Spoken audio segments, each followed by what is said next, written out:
E1, E2, and so on, En are n mutually exclusive and exhaustive events of a random experiment with probability of each EI is not equal to zero. इसका meaning भी समझा दूं मैं आपको भी. For I is equals to 1, 2, and so on up to n. Then for any event capital A, for any event capital A, for any event capital A of the random experiment of the random experiment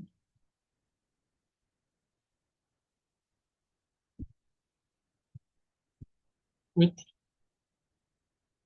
with probability of A is also not equal to zero.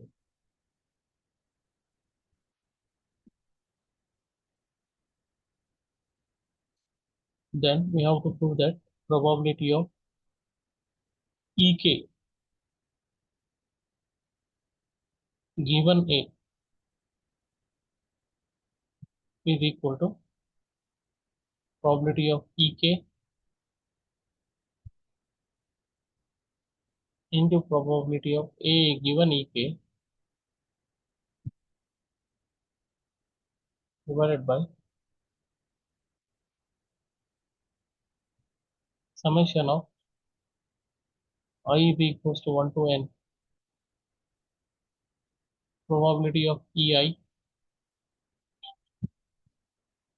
into probability of A given EI.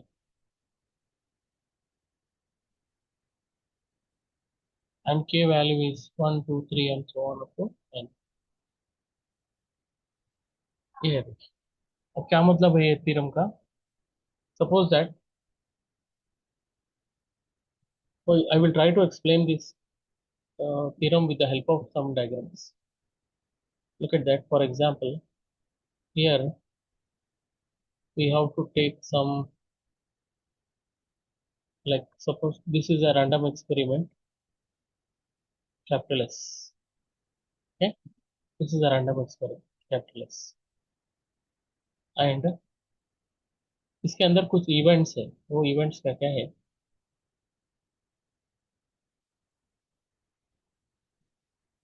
What are that? Inside this event, do one thing. Can take as a rectangular box के अंदर event लेंगे.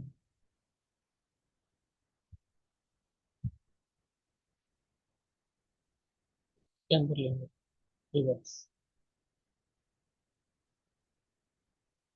Suppose this is E1, this is E2, this is E3, this is E4, this is E5, this is E6, and suppose there is one more, we take A is also event inside that. ठीक है, एक sample space है. अच्छा समझने की कोशिश करिए आप.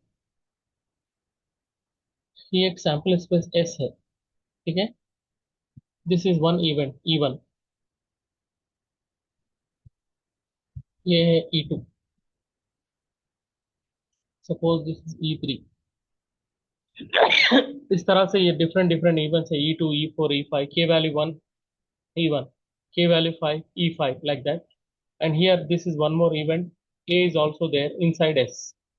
Suppose that E1, E2, E3 and so on En are n mutually exclusive and exhaustive events.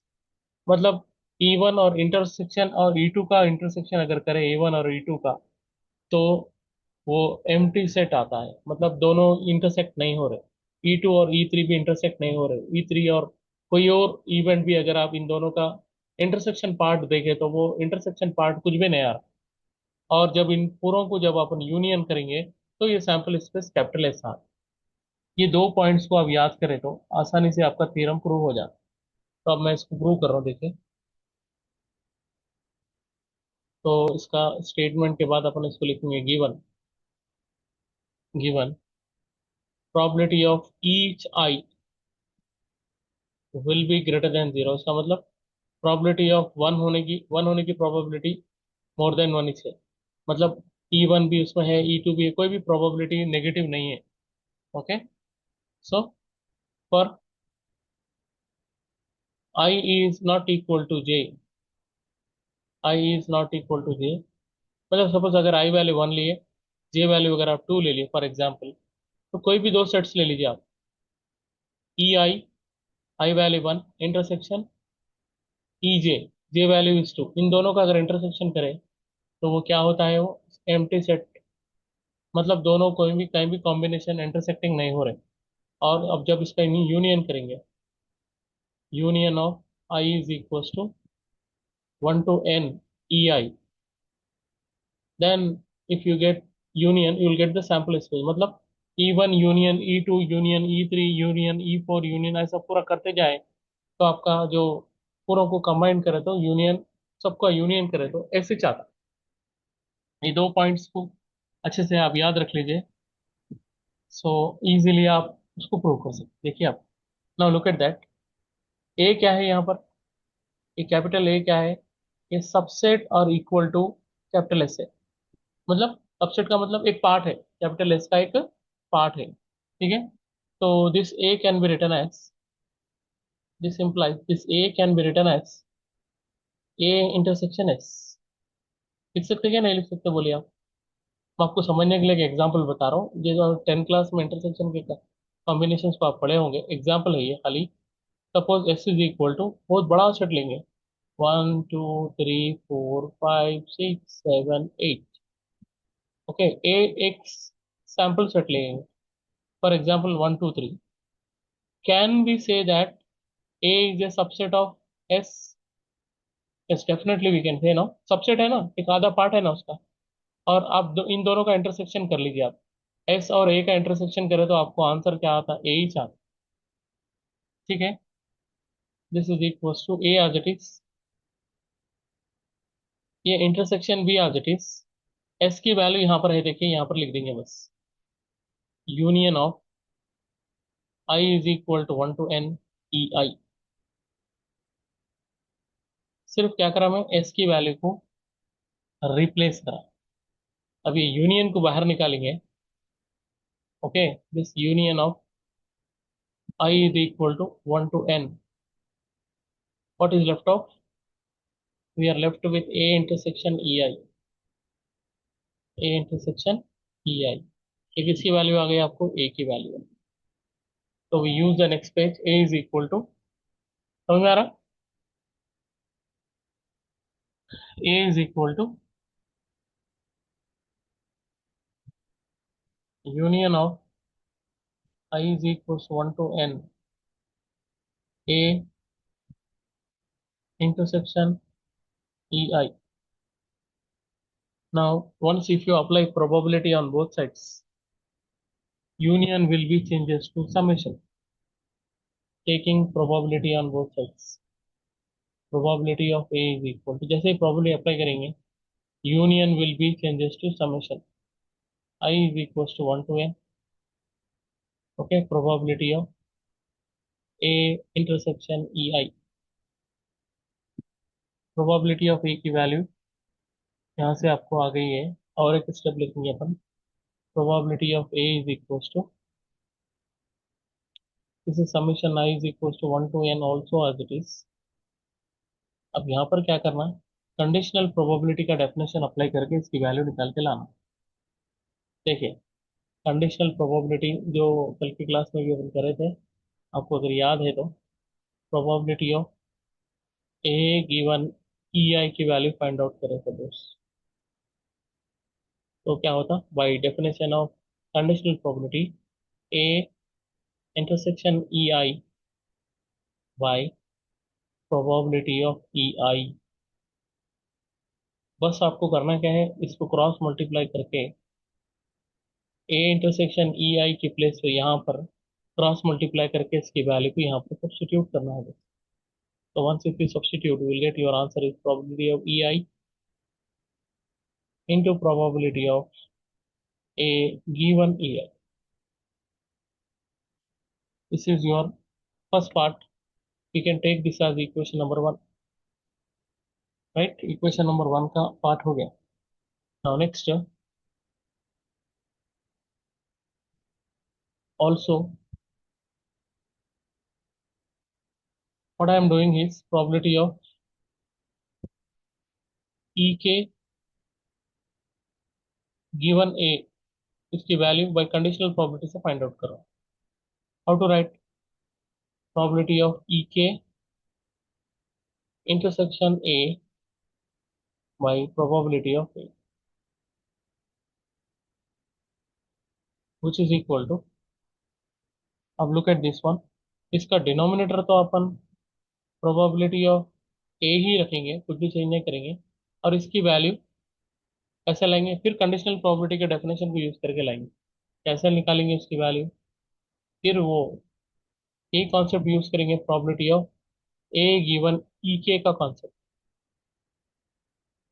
That is can be written as probability of A intersection E के बाई प्रोबेबिलिटी ऑफ ई के. फिर वही काम करेंगे, cross multiply करके ए intersection E के और ई K intersection ए intersection B और बी इंटरसेक्शन ए सेम ही होता, तो इसकी जो वैल्यू है क्रॉस मल्टीप्लाई करके यहाँ पर लिख देना है बस.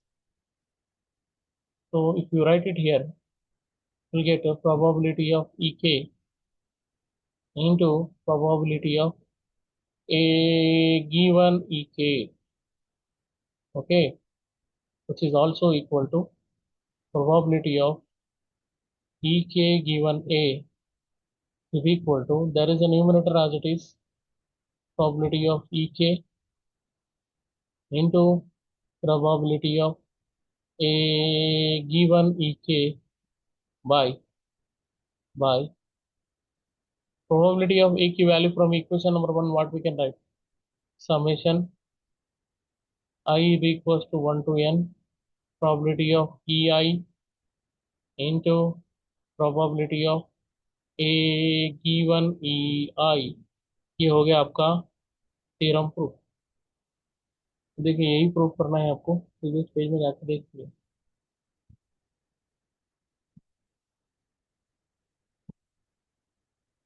यही प्रूफ करना है. देखिए E K given is equal to E K A given E K summation I is equal to 1 to n E I probability of A given E I. यही आप कर जाती है इसको. तो बस करना क्या था आपको, पहले तो इसका मैथमेटिकल मीनिंग लिखना. म्यूचुअली एक्सक्लूसिव का मतलब E1 और E2 और E3 में कोई भी कॉमन एरिया नहीं है, इंटरसेक्शन पार्ट एम्प्टी सेट होता. ये म्यूचुअली एक्सक्लूसिव का मतलब है. एग्जॉस्टिव इवेंट्स का मतलब है, आपको यहाँ पर क्लियर ये फिर से समझाइए ना. फिर से समझा रहा हूँ ना, फिर से समझा रहा हूँ, एक बार देखो. थ्योरम में आपको बोल रहा mutually exclusive. Mutually exclusive English language है, इसका मैथमेटिकल मीनिंग देखे तो कोई भी दो सेट का इंटरसेक्शन अगर आप कर रहे तो वो इक्वल टू एम्प्टी सेट आता. मतलब ये एक सेट है, ये एक सेट है, इन दोनों में ऐसा कोई कॉमन ओवरलैपिंग नहीं है, इंटरसेक्शन पार्ट नहीं है, दोनों अलग अलग है. इसका मतलब है म्यूचुअली एक्सक्लूसिव. और एग्जॉस्टिव इवेंट्स का क्या मतलब है, अगर आप पूरे इवेंट्स का अगर यूनियन फाइंड आउट करें, 1 से लेके जितने आपके पास है एन है ई आई, तो सबका जब यूनियन फाइंड आउट करें तो आपको सैंपल स्पेस आता. मतलब इसका यूनियन, इसका यूनियन, इसका यूनियन, ये इसका मीनिंग है. और उसमें क्या बोल रहा है क्वेश्चन में, ए भी एक इवेंट है उसके अंदर, तो आपको ये रिजल्ट प्रूव करना है. तो अपन कैसा प्रूव कर रहे थे, probability of E I greater than zero, मतलब हर एक इवेंट उसमें पॉजिटिव है. और कोई भी दो इवेंट का अगर आप म्यूचुअली एक्सक्लूसिव का मीनिंग लिखा मैं, E I intersection E J is equal to empty set. I की वैल्यू कुछ भी, जे की वैल्यू कुछ भी ले लीजिए आप, और उसका इंटरसेक्शन करें तो एम्प्टी सेट ही जाए. और इन सब का जब यूनियन करेंगे तो ऐसा था, वो जो इंग्लिश में लिखा था उसको मैथ्स में लिखा था. उसके बाद आप ये एग्जाम्पल में देखिए, S is a super set, A is a subset. So when you are going to find out intersection of superset and subset, you will get subset only.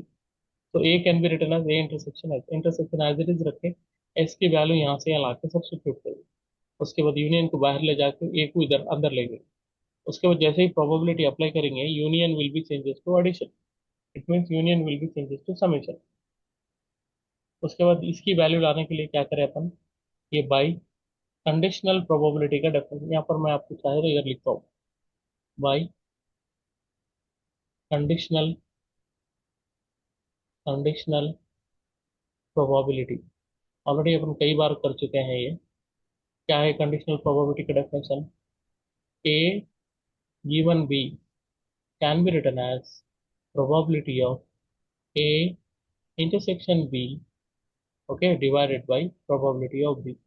ये इसका फर्स्ट पार्ट है। सेकेंड पार्ट में क्या है, probability of B given A is equal to probability of B intersection A, okay, divided by probability of ये conditional probability. इसके अंदर ये जो दो सेट्स है ना, A intersection B and B intersection A, दोनों भी सेम ही सेट है। वही काम अपन यहाँ पर ना, ए इंटरसेक्शन बी की वैल्यू फाइंड आउट कर रहे हैं समझो, तो ए गिवन बी से फाइंड आउट कर, ए इंटरसेक्शन बी की वैल्यू ए गिवन बी से फाइंड आउट कर रहे हैं, ये डेफिनेशन अप्लाई करें तो क्या होता है, A intersection B by probability of B, उसको क्रॉस मल्टीप्लाई करके यहाँ लिख दिए। इसके बाद now we have to prove this result, E K given A की वैल्यू को प्रूव करना है। देखिए क्वेश्चन में ई के गिवन ए की वैल्यू को प्रूव करना है इसको, तो ये कंसिडर कर लिया अपन, ई के गिवन ए कंसिडर करके फिर ए गिवन बी के जैसा, ए गिवन बी के जैसा कंडीशनल प्रोबेबिलिटी का डेफिनेशन अप्लाई करें, E K intersection A by probability of A, फिर ई के गिवन ए की वैल्यू फिर ए इंटरसेक्शन बी के फॉर्म में बोल के फिर कंडीशनल प्रोबेबिलिटी डेफिनेशन यूज करें, इसका रिवर्स वे में इसकी वैल्यू फाइंड आउट करें, क्रॉस मल्टीप्लाई करें, वैल्यू ला के रख दिए, पी ऑफ ए की वैल्यू यहाँ पर है, यहाँ पर रख दिए by one, by equation number one, तो that your result is prove, very important है ये, इंपॉर्टेंट है तीनों की तरफ, मैं बार बार बोल रहा हूँ, कंडीशनल प्रोबेबिलिटी के डेफिनेशन से प्रूव हुआ। तो एडिशन थ्योरम, मल्टीप्लिकेशन थ्योरम और बेस थ्योरम के ऊपर, ये तीनों के ऊपर प्रूफ्स भी इंपॉर्टेंट है, क्वेश्चंस भी इंपॉर्टेंट है, प्रूफ भी इंपॉर्टेंट है, क्वेश्चन भी इंपॉर्टेंट है। एग्जाम में कभी कभी प्रूफ आपको पूछेगा, state and proof, conditional probability, और इसके साथ साथ Bayes theorem, state and proof, Bayes theorem. तो अब इसको अंडरस्टैंड करने के लिए क्वेश्चन है, चलिए प्रॉब्लम है तो क्वेश्चन अब बहुत बड़े बड़े हैं, क्वेश्चन अब बहुत बड़े बड़े हैं। एक काम कर दो, मैं क्वेश्चन मैं डिक्टेट करता हूँ, आप लिखना है, लिखे तो अपन इसको सोल्यूशन कर सकते ओके। हैं। चलिए लिखिए क्वेश्चन, लिखिए, अब लिखो question,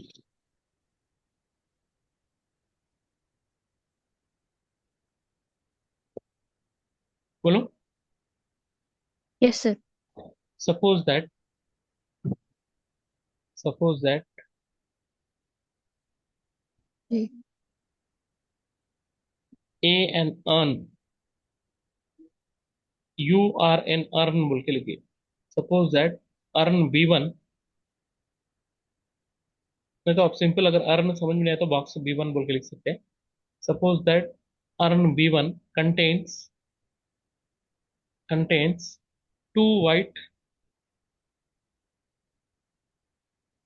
white and three black balls,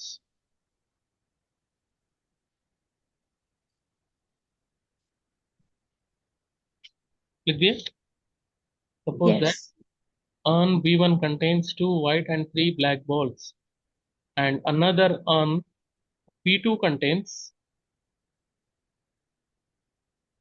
another another. another urn, another box भी बोल सकते हैं आप, another urn b2 contains, b2 contains three white and four black balls, three white and four black balls. Okay sir.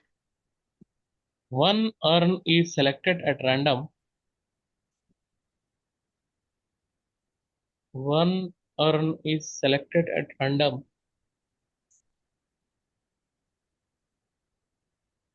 and a ball is drawn from it. And a and a ball is drawn from it. And a ball is drawn from it. If the ball drawn is found black, if the ball drawn is found black,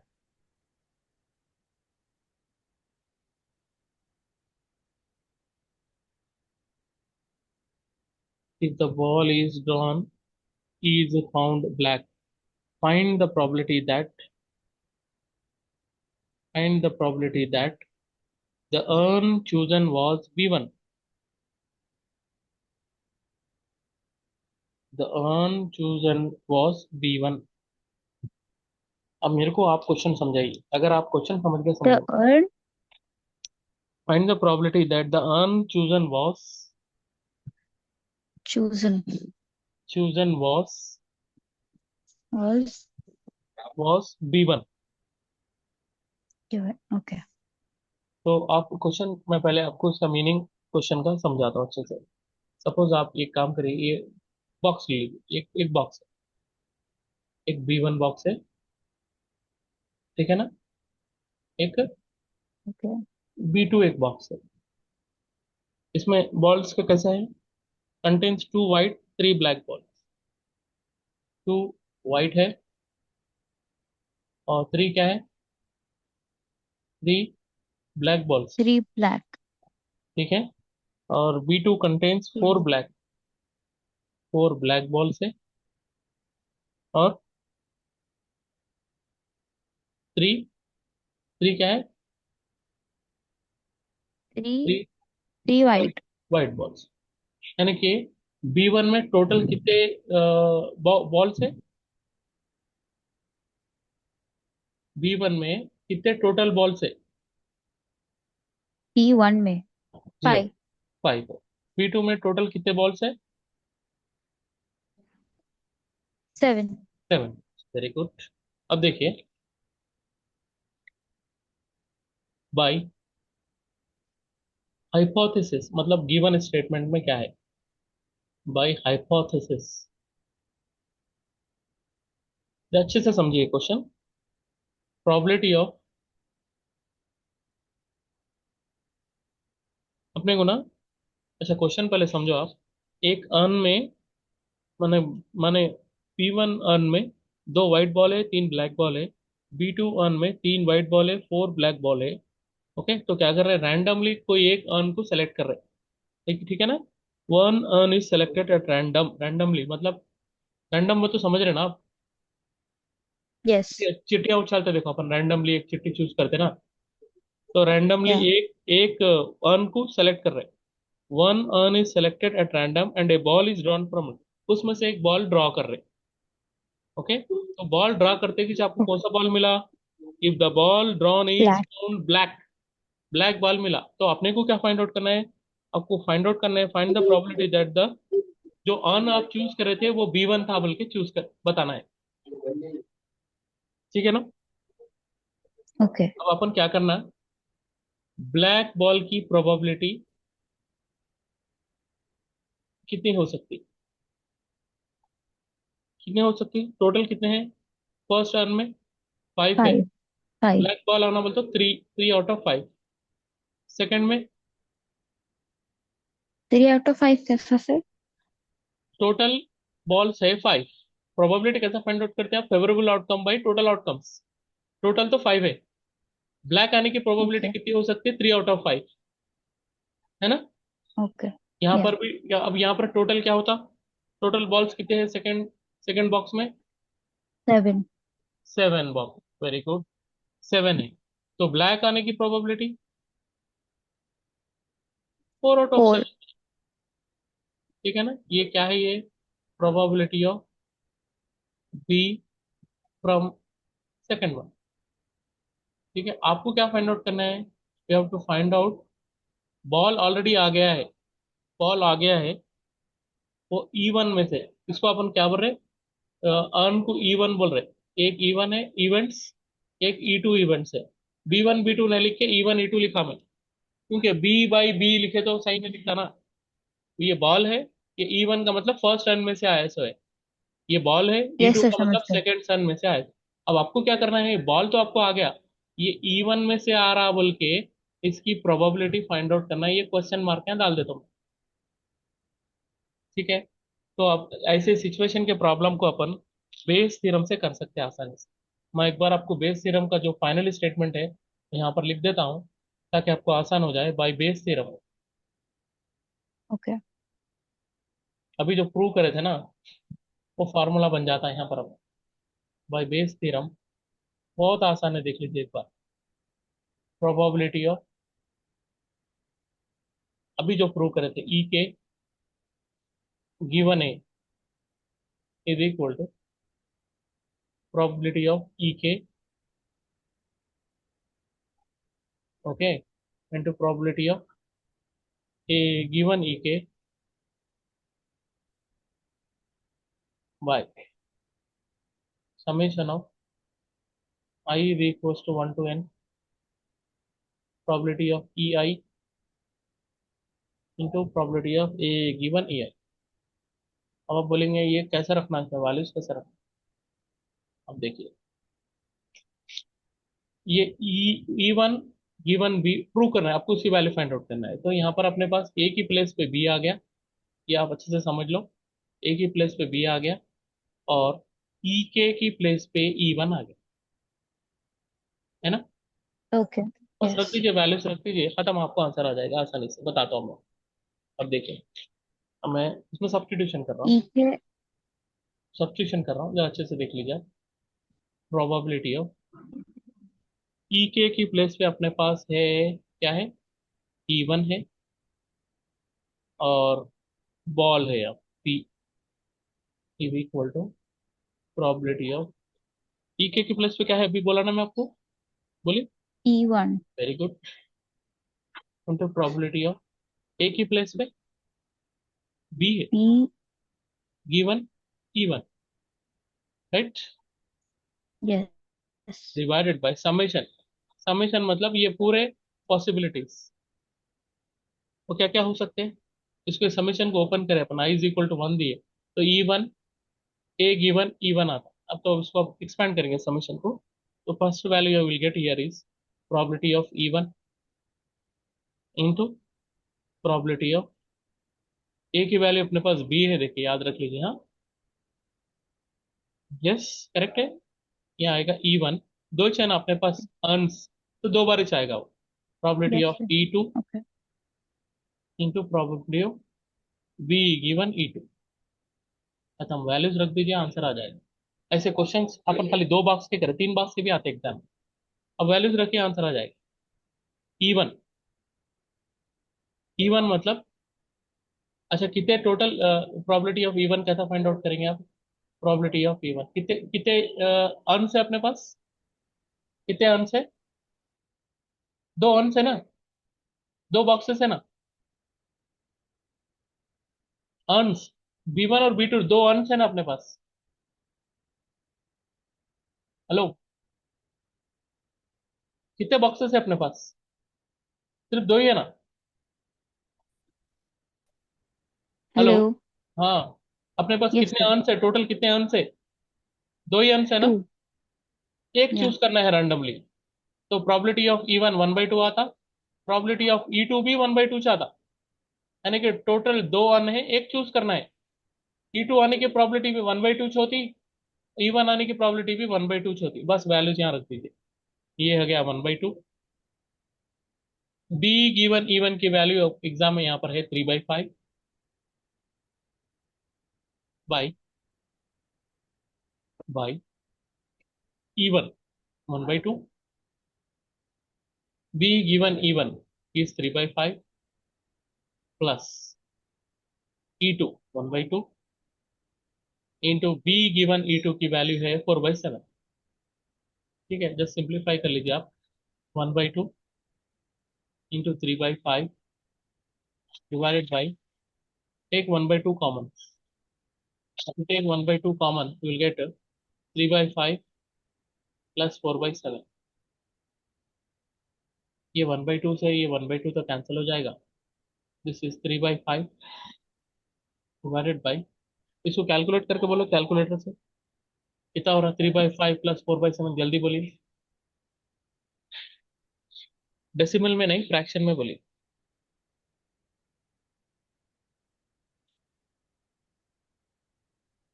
3/5.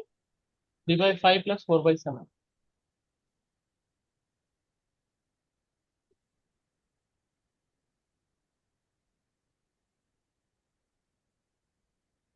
41/35. 41/35। तो first fraction will be same 3/5 as it is. Second fraction उल्टा हो जाता है, reverse, जैसे को 35/41। सो 5 1 जा 5 7 जा, finally 7 3 जा 21/41 is your final answer. That's it, that's it. अब ये प्रॉब्लम सर, अगर बड़ा, जी बोलिए, बोलिए। ये पार्ट थोड़ा समझाइए ना मुझे फिर से. हाँ देखिए, अपने पास दो बॉक्सेस है, अर्न बोल के वर्ड नहीं यूज करेंगे, जाने दो। दो बॉक्सेस है, एक B1 बॉक्स है, एक B2 बॉक्स। B1 में ओके. बॉल्स कैसे है? दो वाइट है, तीन ब्लैक है। B2 में बॉल्स कैसे है? तीन वाइट है, फोर ब्लैक है। तो अपन B1 B2 बॉक्सेस को अपन E1 E2 नाम दे रहे हैं। अभी भी अपन बॉक्सेस को E1 E2 E3 नाम देते रहना अपन, ठीक है। ओके. तो क्वेश्चन में क्या दिया हुआ है? फर्स्ट बॉक्स में, यानी कि E1 में ब्लैक बॉल आने की प्रोबेबिलिटी कितने होती? तो टोटल कितने बॉल्स है? 5 है। तो ब्लैक कितने हैं उसमें? 3 है, तो 3/5।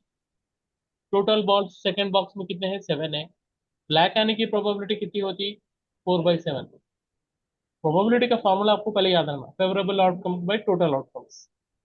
और इसी तरह से दो बॉक्सेस है, फर्स्ट बॉक्स यूज करने की प्रोबेबिलिटी क्या होती? 1/2 होती। सेकंड बॉक्स यूज करने की प्रोबेबिलिटी क्या होती? 1/2 होती। अगर तीन बॉक्सेस रहते तो 1/3 1/3 1/3 होता। समझ में आ गया? अब इनमें क्या बन रहा क्वेश्चन में? यस. दोनों में से एक बॉक्स को रैंडमली चूज करके ब्लैक बॉल निकाले। तो आपको क्या बताना है? You have to show that that ball came from first box only, ऐसा बताना है। एक बॉक्स को रैंडमली चूज करके निकाल दी एक बॉल, वो बॉल चूज करे तो ब्लैक आ गया। अब अपने को बताना है कि वो फर्स्ट बॉक्स में से चाहे। उसके लिए कंडीशनल प्रोबेबिलिटी, या नहीं सॉरी, बेस थ्योरम को यूज करें। बेस थ्योरम का फार्मूला यूज करें, ई के गिवन ए, ई के प्रोबेबिलिटी ऑफ ए गिवन ए के समेशन के फार्मूला यूज करें। बस वहां पर रफ कॉलम में लिख दिया, देखो ए की प्लेस पे बी है, ई के प्लेस पे E1 है। तो वैल्यूज को इसमें सब्स्टिट्यूट कर दिए। बाकी मैथमेटिकल ऑपरेशन है वो आप खुद भी कर ले सकते हैं। अब अपने को नेक्स्ट क्वेश्चन में डिफरेंस क्या आता मालूम? यहाँ पर दो बॉक्सेस का करें अपन समझने के लिए, तीन बॉक्सेस का प्रॉब्लम आता। और प्रोबेबिलिटी ऑफ E1 करे तो 1/3 आता, प्रोबेबिलिटी ऑफ E2 भी 1/3 आता, प्रोबेबिलिटी ऑफ E3 भी 1/3 आता। बेस थ्योरम का फॉर्मूला सेम रहता, ठीक है ना। ऐसे और दो तीन क्वेश्चन मैं कराऊंगा कल इंशाल्लाह, ठीक है। ओके. बेस थ्योरम का स्टेटमेंट भी एग्जाम में नहीं देता, देखो आप खुद ही याद कर लेना, स्टेट एंड प्रूव के जैसे याद कर लेना। एडिशन थ्योरम में आपको कराया, स्टेट एंड प्रूव याद कर लेना। मल्टीप्लिकेशन थ्योरम में आपको कराया, स्टेट एंड प्रूव याद कर लेना। स्टेटमेंट आपको याद कर लेना है, एग्जाम में स्टेटमेंट नहीं देगा, वो आप खुद ही कर लेना है। Do you understand? Yes sir. So with this will conclude the class, right. और भी ओके. क्वेश्चन अपने को बेस थ्योरम में करना है जो नेक्स्ट क्लास में कंटिन्यू रहेंगे, राइट। ओके.